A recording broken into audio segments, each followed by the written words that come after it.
U.S. will take over the Gaza Strip, and we will do a job with it, too.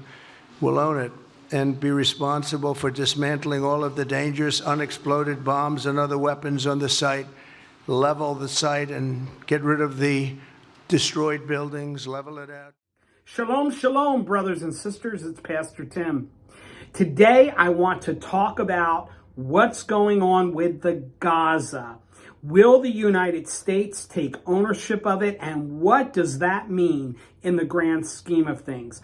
That plus other critical things that are going on in the geopolitical that tie to the prophetic. But first, we have an important announcement.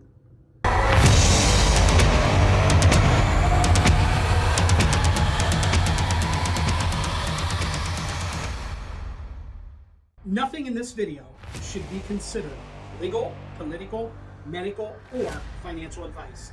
The views are the expressed views of this channel. The internet is full of fake news, and you should always do your own research and consult with professionals.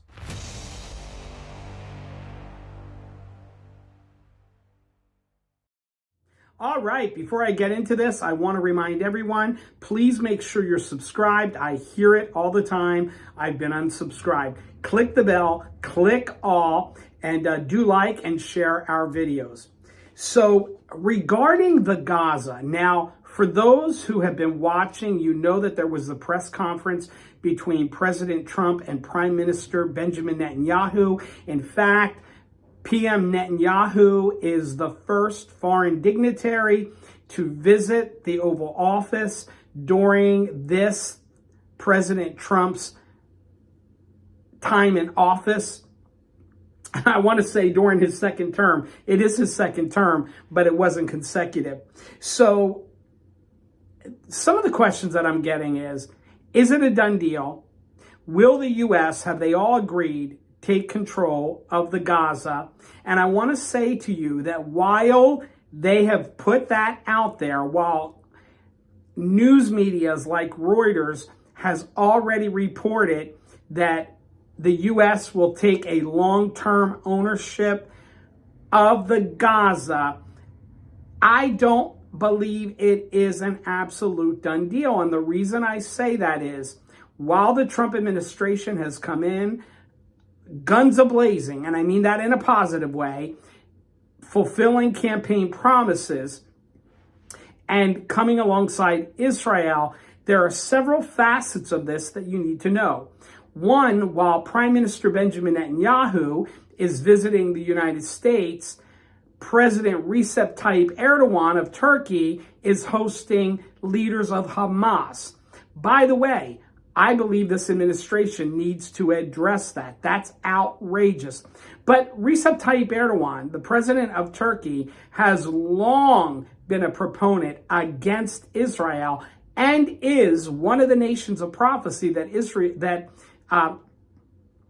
Ezekiel talks about in 38 and 39, that will, those five nations, including Russia, Iran, Turkey, and Cush and Put, which takes in parts of Libya and Sudan, that, by the way, Turkey and Russia have great influence over, all having military in Syria. And God says in his word that he's going to put a hook in the jaw of Rosh.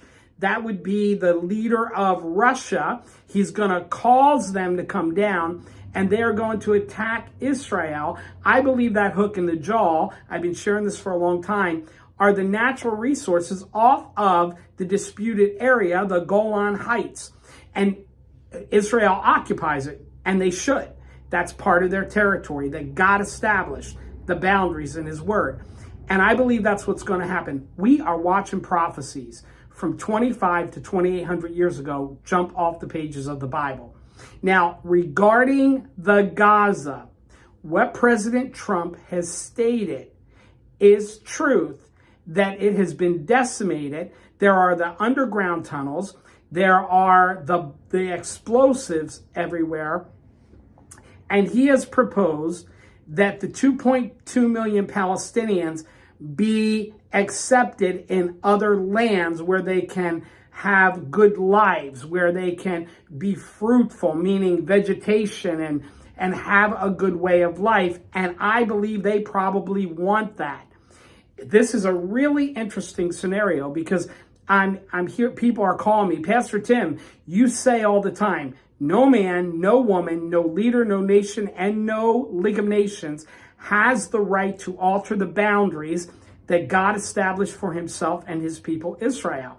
And in fact, the Gaza was an area, the land of the Philistines, that God said to Joshua. When you read Joshua, he says, you're old in years. God can be very direct, right? And he says, you haven't finished the job. Go in and take the land.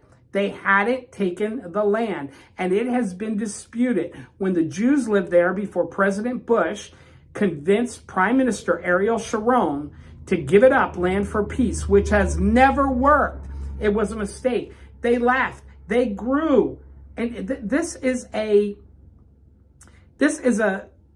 strip of land along the Mediterranean, a beach area, basically, shoreline. And yet they were able to grow amazing vegetation and build infrastructure. But Hamas, and then President Bush, told them that they would have free elections, which gave Hamas the ability, we knew that, to come in and do all the horror things they have done, not only to the Jews, but also to the Palestinian people. So now you have the Palestinians who need to be taken in, who need a place to live. And what President Trump is saying is, we're going to be the solution. We will go in and we will govern this area because it's going to take a long time. He's saying it could take decades. I don't know how long it would take, but he's saying we're going to do that. Now, I will say this because some of the comments are, well, Pastor Tim, does that mean that we're in trouble in the United States of America, that we're taking land from Israel? No, that is not what that means. Realize that he is working in conjunction with Prime Minister Netanyahu's government. And this would be a good thing right now for the Palestinian people for them to relocate and have a place where they would be safe and have a good way of life, but also good for Israel because it would end Hamas reign there and protect that border. Now, long term, what does that mean? Because it is true that God says in Genesis 12:3 to Abraham regarding Israel, I will bless those who bless you, and those who curse you will be cursed. And through you, the nations of the world will be blessed. So this is a really interesting scenario. So the head of Israel is working with the United States, but people are talking as if it is a done deal. It's not a done deal yet, to my knowledge. Would it be good for Israel in the short term? I believe it would absolutely be good because there is no way that those nations that surround Israel, that leaders like President Erdogan of Turkey and that Tehran and work with them, Iran and the Houthis and the jihadists would ever cave and stop if Israel went in to protect that boundary themselves.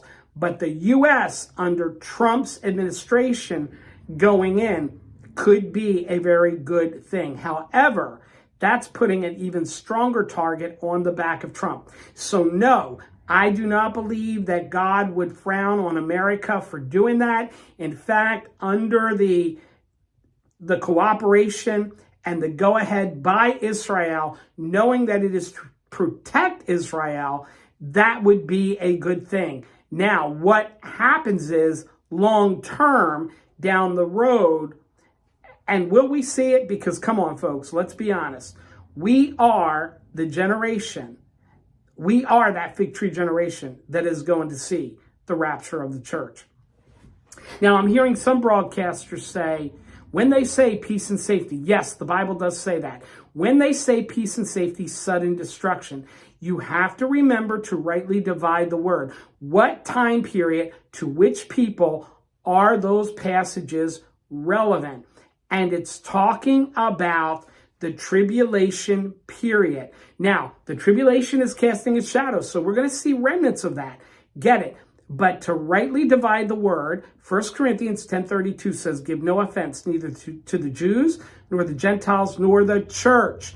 In the Old Testament, you had two people groups. You had the Jews and the Gentiles. Now we have the church. That is everyone who's born again. And if you don't know what I mean by being born again, watch my video, Faith Plus Nothing Equals Salvation and Eternal Security. Everyone, Jew or Gentile, who believes that Jesus is the Messiah, the Christ, that he shed his blood and died for our sins, paying our sin debt once and for all, past, present, and future sins, with his precious blood shed, that he was buried and on the third day rose from the dead according to the gospel in 1 Corinthians 15, 1-4. That individual then is born again, indwelt with Holy Spirit, saved, sealed, and sanctified until the day of redemption, heaven bound and rapture ready. John 3:16 says it so well. For God so loved the world that he gave his only begotten Son, that whosoever believeth in him should not perish, but have everlasting life. I'm a whosoever. Are you a whosoever? So in regard to Gaza, I think that could be a very good thing in cooperation with Israel, helping those poor Palestinian people have a refuge and a home, and protecting the Jewish people, and putting a complete end to the reign of Hamas that needs to stop or it will resurface. Now, down the road, even though I believe we'll be raptured, if the United States would then turn it back over to anyone other than Israel, if they actually get to govern and decide, that would be a huge mistake, because then that would be going against Israel and perpetrating division of the land. So this whole two-state solution is not a good thing. And I believe Trump trying to get them relocated to other areas outside of those boundaries that got established would be a very good thing for the United States of America. Now, in other news, I hope that answers the question, because a lot of people were, oh my goodness, we're toast, we're dead, no, we're not. He's working with Israel, and it's very significant that the first dignitary to visit him in the Oval Office is, in fact, the Prime Minister of Israel. Now, President Trump claimed that Saudi Arabia doesn't demand a Palestinian state. They want to take part, what they really want is to take East Jerusalem, take the West Bank, take the Golan Heights, and the Gaza, and make that all a Palestinian state. That's what they want. They want to divide the land of Israel. Now, President Trump came out and said in his talks with the leaders, the Crown Prince, that Saudi Arabia doesn't demand a Palestinian state. However, as reported in the Jerusalem Post, Saudi Arabia will not, they came out with a message from their leadership that they will not establish ties with Israel without the establishment of a Palestinian state. That the foreign ministry said in a statement reaffirming that the kingdom of Saudi Arabia, their stance is firm and unwavering. Now, we know that this goes back to the Abraham Accords, or what is called the normalization with Israel, that during his first term as number 45, now as number 47, President Trump, his administration, had done an outstanding job bringing that about without dividing the land. Now, it did permit, like in the West Bank, you have 2.5 million Palestinians living in settlements. You have about 250,000 Jews. It would have Israel maintain it as their territory, but permitting those Palestinians to live in those communities. So it wasn't dividing the land, but there is a lot of pressure. So prayers pray that President Trump does not cave and he stands with Israel. That's important for the United States of America. Now, in other news, President Trump yesterday, he said that he's given his advisors instruction to obliterate Iran if it assassinates him. If you don't know, that one assassination attempt, at least the one we know of, was fueled by Iran. They're trying to get back at him for how he took out one of their leaders. And you guys have been following that for a couple of years, so you know that to be true. Quote, this is what he said, quote, "If they did that, they would be obliterated," end quote, Trump said in an exchange with reporters while signing executive order calling for the United States government to impose maximum pressure on Tehran. So they're going to do this through pressure, through, in particular, sanctions, putting pressure on Tehran. He is, and it's true. I said this back in 2015 when then President Barack Obama signed by executive order the JCPOA, the Joint Comprehensive Plan of Action, better known as the Iran nuke deal, that within 10 years Iran would have nuclear capability. Hillary Clinton, as Secretary of State, made a deal with Russia. Interesting, because at the same time, her husband was doing speaking engagements in Russia, getting $500,000, $500,000 per speech. Think there was something to that? I wonder. And she made a deal to give 20% of our uranium to Russia, who's a strong ally with Iran. So President Trump knows that we cannot let Iran have nuclear capability, as well as Prime Minister Benjamin Netanyahu in Israel, and they will not let that happen. So that it's going to be really key that we're following that. I'm telling you, they are not going to let Iran have that nuclear capability, and they are very close. Dead birds wash up along Chicago's shoreline as avian flu spreads. And then, this is interesting. So President Trump, there was a lot of rumbling and grumbling and tirades from Trump derangement syndrome, where I believe that's a real thing. People have drank the Kool-Aid. Look, our trust is in the Lord, but come on, guys, some of this stuff is so crazy. It's like pinch me that I'm seeing. Well, Trump was going to put the 25% tariffs on Mexico and on Canada because of the fentanyl crisis that's coming from China, the precursors that are put together and cross our borders, and the illegals that cross our borders. And immediately, Sheinbaum of Mexico, the president there, and Prime Minister Justin Trudeau, they said, well, we'll come back, we'll retaliate, but they caved. And they are working with the United States. So there's a 30-day pause on that. And if they do what they say they're going to do, it's reported that they will negotiate a fair deal.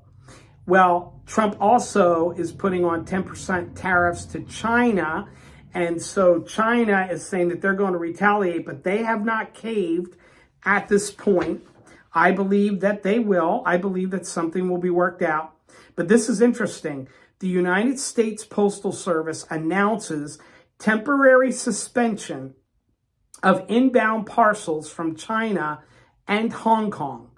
This decision aligns with a new U.S. policy imposing a 10% tariff on Chinese goods and eliminating the de minimis exemption. So the de minimis exemption, which previously allowed packages valued under $800 to enter the country to enter our country duty-free without taxes. And so that has started, and the United States Postal Service is already suspending those inbound packages. So we'll just have to watch and see what's happening. But don't fret and fear over this. I'm telling you, God is good. things are moving. Things are not falling apart. They are falling into place. So I really wanted to address what was going on with this whole Gaza thing. A lot of people are alarmed. A lot of people are saying this is bad for America. No, it's not bad for America. In fact, it's good for America because we're coming alongside Israel and we are putting a protection in place. Now, depending on what we do down the road and who would sit in that Oval Office or how they might be influenced, that could have a negative consequence on America. But this is the truth. We may never see that because we are that fig tree generation. So my dear brothers and sisters, look up and rejoice, for our redemption draweth nigh. I'm going to ask again, please make sure you're subscribed. Please do like and share our videos. We're working to get the message out there. For information on the Israel trip coming in September, please go to timhendersonministries.org or timhenderson.tv and share that. We want to get as many people there as we can. We want to be a blessing to Israel, and we will be. And what an experience it will be for you. Also, for more information, how to support the ministry, you'll find it at the website as well, timhendersonministries.org. God bless you guys. Shalom, shalom, and have an awesome rest of your day.